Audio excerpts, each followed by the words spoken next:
जय हिंद दोस्तों। आज हम आप लोगों के लिए लाए हैं गॉस सीडल मेथड।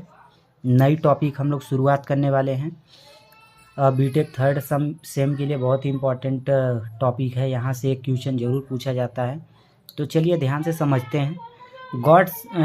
आपका गॉस सीडल मेथड में कुछ नहीं दिया रहता है। सिंपल हमको 3 इक्वेशन दिए रहते हैं और इन तीनों इक्वेशन में से हमें एक्स वाई जेड का मान पहले ज्ञात करना रहता है। तो चलिए सबसे पहले हम स्टेप 1 सॉल्व करते हैं। स्टेप 1 में हम तीनों समीकरण को इक्वेशन 1, 2, 3 मान लेंगे।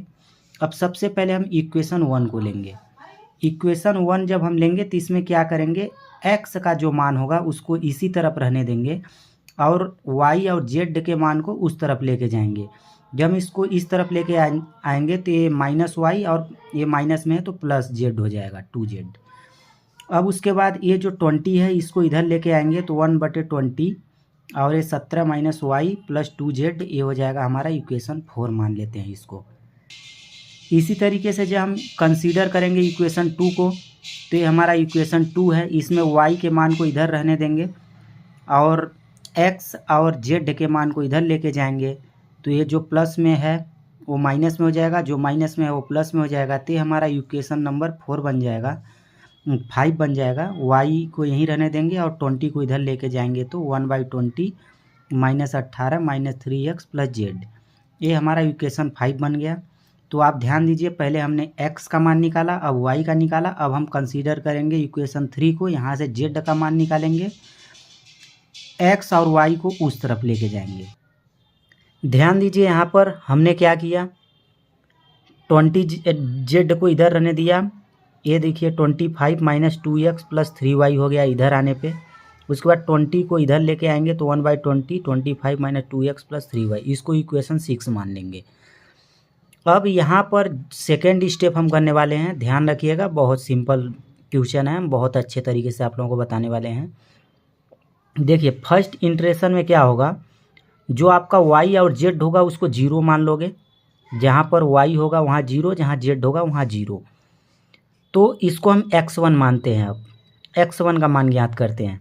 तो इक्वेशन जो अपना पहले बना हुआ था, x का जो आया था वो a था हमारा। वहाँ पर y और z के मान को 0 मान लेते हैं। तो देखिए हमने रख दिया मान को और ये सॉल्व करने पे x1 का मान हमारा इतना आ गया।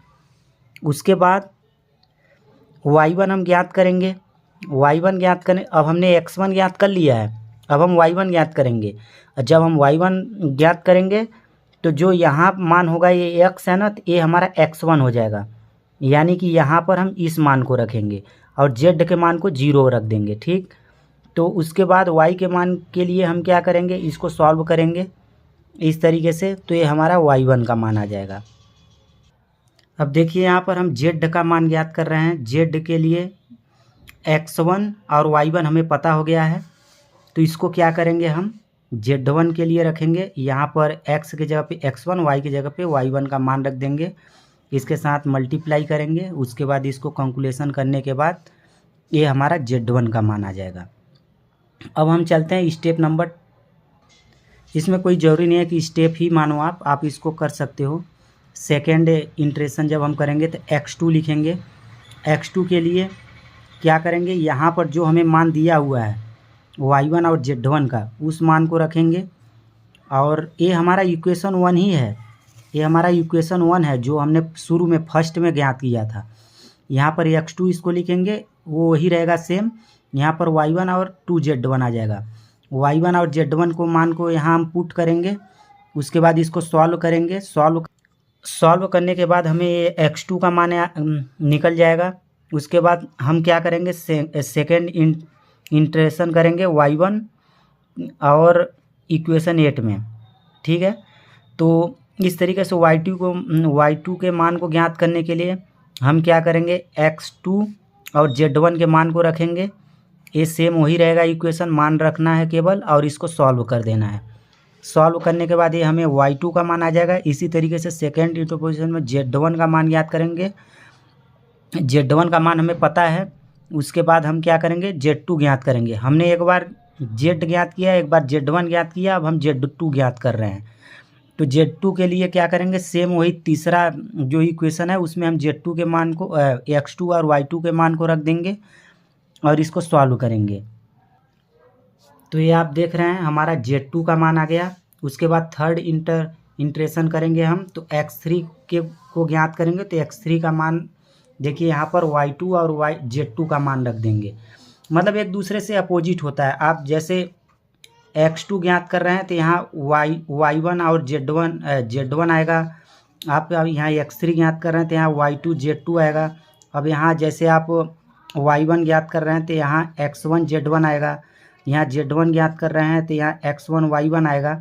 तो इस तरीके से मान को रख करके हम ज्ञात कर सकते हैं। अब हमने यहाँ पर स्टॉप क्यों कर दिया, क्योंकि X1 X2 और X1 Y1 और Z1 तीन मान हमें ज्ञात करने रहते हैं, जिसमें से हम इसको यहाँ पर अभी चाहें तो Y3 और Z3 भी ज्ञात कर सकते हैं।